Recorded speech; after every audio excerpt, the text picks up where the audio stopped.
n'umuririmbyi adashobora kuvuga subscribe yo mara umuririmbyi wahe vyo bikunaniye mana wo kucumba kicara uhora huri mana nkuru je shaka hari akantu wagize uri mana nanalahira uraduga gose nyene mu uragira octave y'ubumesha kajya kandi ndagashaka numva yuko atari ibintu Amiri Pro yagiye kufyonda numva yuko ari ibintu wakoze nyene nkuvuze ngo ngeze mu zabukuru mbona umenga jewe umuntu ageze mu zabukuru abari umutama mwagenda yunamye wovyumva gute ntaduhende Safari ntunzwe n'Imana afise abana kukuboko kumwe sinobivuga guca uce wongeramo uyundumwe batandatu urumva yiyarangije defende gose yuko akiri umusore ndi kumwe n'umusore Safari ntunzwe urashoboye urumutabazi urahambaye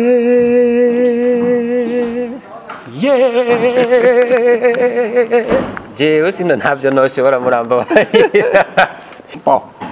umuntu niwe yimenya mugaje mbuze nti hamwe yoza akaza muri gospel akakira gakiza visho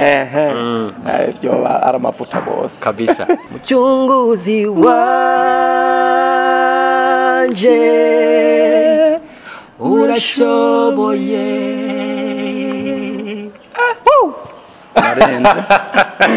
hewe uje dukoranya akantu n'Imana yoshira ko akoro vure bagenda yibo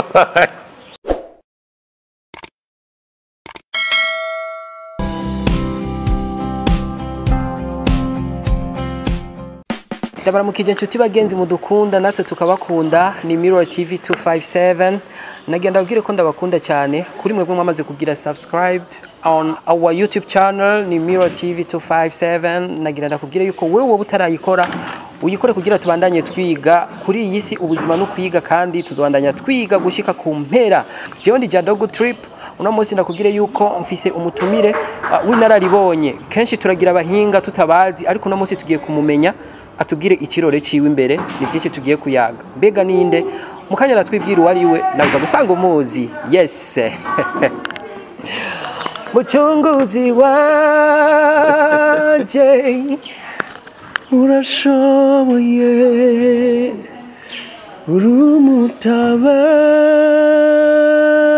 urumutabazi urahambaye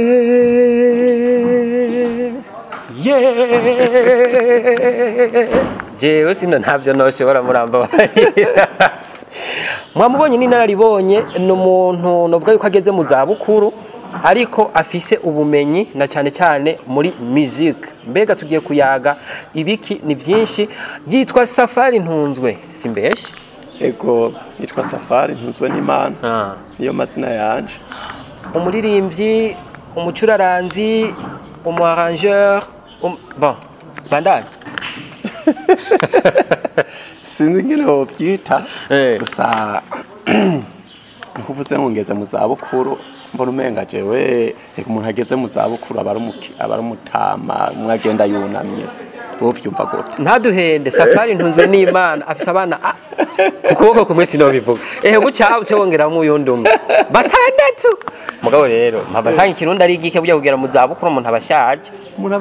agenda yunamye abatagishobora kurima abatagishobora gukora fete ndacashobora kuririmba kuvuza guitar kuvuza piano kuvuza batterie byose simvuza piano nturi umu pianiste nari mbeshe gabonda ndagerageza kuvuza acoustic ndagerageza kuvuza batterie kandi batterie ivuza umuntu nyene akibashe kabisa urumva yiyarangije defende gose yuko akiri umusore ndi kumwe n'umusore Safari ntunzwe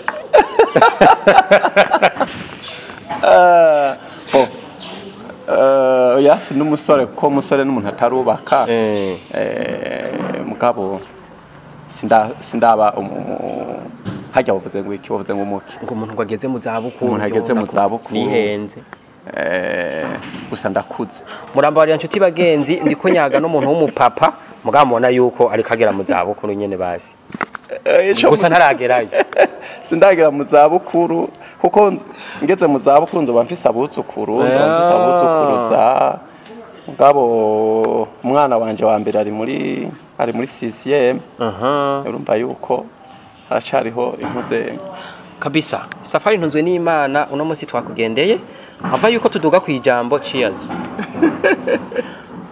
kabisa.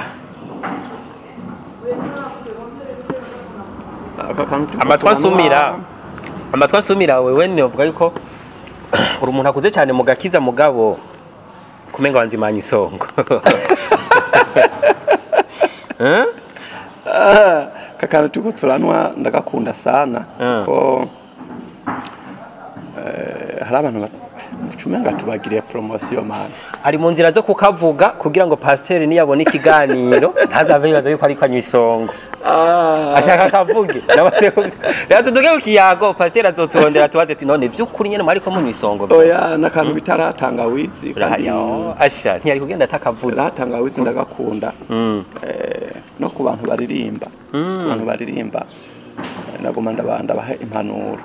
tangawizi rafasha umuririmbyi ahangumye ndayinywa nanje ngumye ndayinywa nanje noshobora bijya ugira waramamaye sinibaza ifasha abasanzwe bakora abasanzwe bakora irafise ikintu ifasha sawa tuduge ku ijambo Safari ntunzwe n'Imana novuga uri naribonye mu vya musique ubimazemo igihe kirekire kuririmba kuvuza gucuraranga nijyari umuririmbyi amenyekana yuko ari umuhinga na cyane muri gospel bakabona bati ujya muntu n'umuhinga kabisa mu kazi umurabira kuvya akora murabira kuvya akora uko murabira kuntu aririmba hari abo tuzi nk'abahinga uravye ivyo bakora mbabarire ndashobora kuvuga umwe canke babiri n'akarorero ko b'abarundi si bibi nuko gusa ikibazo dufise muri kino gihugu baci umugani ng'umuntu arambara ikirezi ntamenye ko cera sabo baririmbyi bambaye ikirezi ntibamenye ko cera oya mugabo ni twebwe abarundi bacu dufise ubutunzi mugabo tutabuha agaciro tudatahura nkuko bwari bukwiriye yego reka ndaguhe nk'akarorero yego uri kurumviriza Apotre Apollinaire Habonimana uramuzi ko ari umuhinga mbere arazwi cyane nk'umuhinga akora umuziki mwiza w'akanovera udatigihe urantahura yego uravye ivyo akora urumva umuziki we urumva indirimbo ziwe ingene zanditse urumva muzike ni ibintu umva ko biri professionnel wumvirije Dudu abona abaririmbyi b'abahinga amajwi yabo ubuhinga muri muzike umva ko ari abantu bakora abo ubaravye urabona ko bafise iyo bariko baraja kandi bari ku muvuduko muremure yego haje umuntu afise umuvuduko muremure so umuntu atanguye yiruka cyane oya hari abantu bakora ibintu byabo bukebuke mugabo biriko biragana ahantu harehare cyane hari umuntu ashobora kwibaza ati none kubera iki Safari ntunzwe n'Imana tubwira kuri abo baririmba gospel gusa mbega maririmba indirimbo zisanzwe konzi uri mu muziki urawukurikirana uri mu kintu wakurikirana cyane maririmba indirimbo zisanzwe nta muhinga wo tubwira umwe canke babiri barahari uretse yuko twari mu kiganiro kijanye na gospel ndaco utuntu n'utundi turakishamo nta kibazo barahari ndashobora guha akarorero nk'umuntu bita Vishu cyane umuhinga icyo cyarakorese ko ari umuhinga nk'umuntu w'inzobere muri musique ni giki Vianney nakora umuziki wiwe ningene yaranje umuziki wiwe ningene aririmba biragaragaza ko ari umuhinga urya rero hamwe yo kwihana Vishu be wari umupagani gabaje nzomubaza urya rero hamwe yo umuntu niwe yimenya mugaje muze nti hamwe yoza akaza muri gospel akakira gakiza Vishu byo ari amavuta bose kabisa ubutumwa bwo gushikire mutama Vishu wakira gakiza kugira ngo ukore ibintu by'amavuta gusa Safari ntunzwe ama eglise canke amashengero arakunda gutegura ibikorane canke ibiteramo ugasanga mu ishengero kanaka hakoreyeyo amakorale menshi avuye mu mashengero atandukanye, bimariki ubwo bucuti bugira akamaro akahe na cyane cyane kuri abo baririmbyi nyene? No fete mu buzima abantu baruzuzanya. Mu buzima haraba kuzuzanya, umuntu akavuga ati habayeho kunga ubumwe.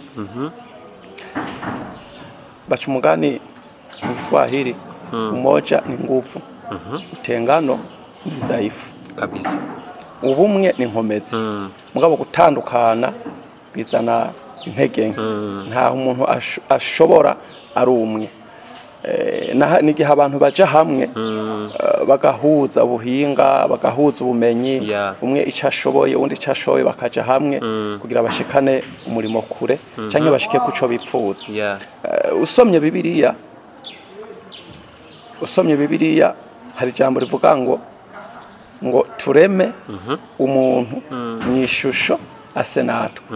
Urumva Imana Data, Imana Mwana hamwe na Mpwemu Yera, tubona ubumwe mu butatu butagatifu. Hama haremwa umuntu, jewe na wewe. Rero urumva ubumwe buzana inkomezi, mugabo gutandukana bizana kudashobora gushika kure. Turiko turavyumviriza, turabitahura neza, na cyane cyane mugabo hagati ngira ngo muri mwebwe muramenyana cyane. Kenshi nkunda kuja mu biteramo vyinshi kuko muri programme ya Mirror TV 257 harimo nibiganiro vya gospel na cyane cyane. Kenshi ukunda gusanga ibiteramo ari vyiza cyane, biteguye neza, ari concert zimeze neza, ugasanga ariko haririmba abantu b'ubuhinga cyane, umugabo ugasanga nta ma media ahari. Mbega hari kibazo muba mugiranira n'abajournaliste na cyane cyane abapromoteur baba bajejwe kumenyekanisha entertainment kure? Ico kintu ndashobora kucishura mu nzira zibiri. Hariho abaririmbyi bamwe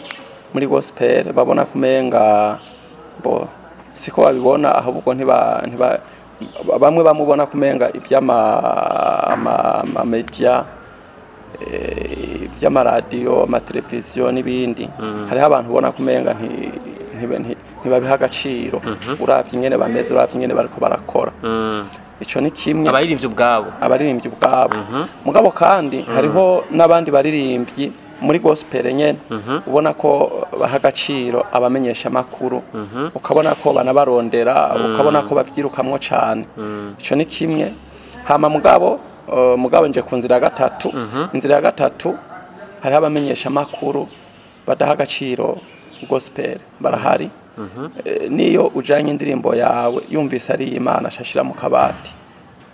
Ivyo nubuhamya mu bifitiye cyane, nubuhamya mu bifitiye cyane n'ivyo mwumva ku matwi.